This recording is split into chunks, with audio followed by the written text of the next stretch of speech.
Cancer सुनते ही सबके पैरों में के तले जमीन खिसक जाती है, स्पेशली अगर वो किडनी या यूरिनरी ब्लैडर का हो। लेकिन क्या आपको पता है, ये यूरिनरी कैंसर के लिए एक नॉर्मल कैंसर स्पेशलिस्ट काफी नहीं होता। इसके लिए आपको चाहिए एक टॉप यूरो ऑन्कोलॉजिस्ट सर्जन जो इस स्पेसिफिक कैंसर का एक्सपर्ट हो। मैं हूं डॉक्टर हर्ष मेहता और आज मैं कैंसर सर्जरी से जुड़े कुछ साइंटिफिक फैक्ट्स शेयर करूंगा। सही वक्त पर सही स्पेशलिस्ट का सिलेक्शन ही कैंसर को हराने की सबसे बड़ी चाबी है। हेलो एवरीवन, मैं हूं डॉक्टर हर्ष मेहता। कैंसर एक ऐसी कॉम्प्लेक्स मेडिकल कंडीशन है जिसमें प्रिसाइज और टारगेट ओरिएंटेड ट्रीटमेंट की जरूरत होती है। जब कैंसर मेल रिप्रोडक्टिव सिस्टम या यूरिनरी ट्रैक्ट में होता है तो एक स्पेशल डॉक्टर की एंट्री होती है। उन्हें हम कहते हैं यूरो ऑन्कोलॉजिस्ट। एक यूरो ऑन्कोलॉजिस्ट वो यूरोलॉजिस्ट होता है जिसने यूरोलॉजिकल कैंसर्स जैसे प्रोस्टेट, किडनी, ब्लैडर और टेस्टिकुलर कैंसर में स्पेशलाइजेशन किया हो। अक्सर लोग जनरल सर्जन या जनरल ऑन्कोलॉजिस्ट के पास चले जाते हैं जो कि साइंटिफिक तौर पर फुल्ली कंप्लीट ट्रीटमेंट नहीं दे पाते। यूरिनरी ऑर्गन्स हमारी बॉडी के डीप पेल्विक और अब्डोमिनल और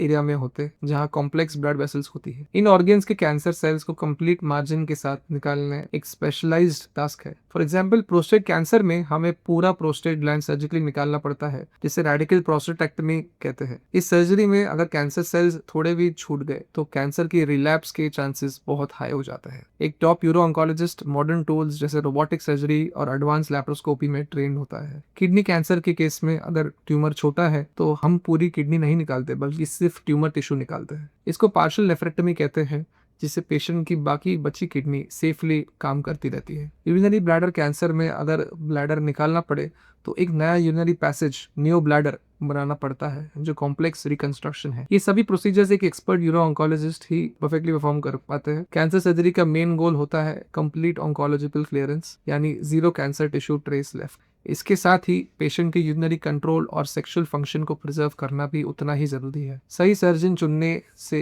इंट्रा ऑपरेटिव कॉम्प्लिकेशंस का रिस्क बहुत कम हो जाता है। सर्जरी के बाद पेशेंट का फॉलोअप ऑन्कोलॉजी प्रोटोकॉल्स के मुताबिक किया जाता है, जैसे पीएसए मॉनिटरिंग या सिस्टोस्कोपी। अगर आपको या आपके किसी लव्ड वंस को यूरिन में ब्लड आने की दिक्कत है तो इसे इग्नोर ना करें। हेमाचूरिया, ब्लैडर या किडनी कैंसर का एक साइलेंट और अर्ली वार्निंग साइन हो सकता है। अर्ली डिटेक्शन और एक एक्सपीरियंस यूरो ऑन्कोलॉजिस्ट का कॉम्बिनेशन कैंसर को 100% क्योर कर सकता है। कैंसर से डरना नहीं है बल्कि साइंटिफिक अप्रोच के साथ उससे एक्सपर्ट से मिलना है। डॉक्टर की सर्जिकल वॉल्यूम्स और कैंसर ट्रीटमेंट सक्सेस रेट को इवेल्युएट करें। हमेशा एक मल्टी डिसिप्लिनरी ट्यूमर बोर्ड वाले हॉस्पिटल को प्रेफर करें जहां यूरोलॉजिस्ट और ऑन्कोलॉजिस्ट साथ काम करते हो। सही मेडिकल गाइडेंस ही आपकी जिंदगी बचा सकती है। इस क्रिटिकल टॉपिक पर कोई भी मेडिकल एडवाइस चाहिए तो आप मुझे लिख सकते हैं। कैंसर के खिलाफ इस जंग में सही जानकारी ही आपका सबसे बड़ा हथियार है। इस वीडियो को जरूर शेयर करें, शायद ये किसी की लाइफ बचा सके। Thank you, take care and stay safe.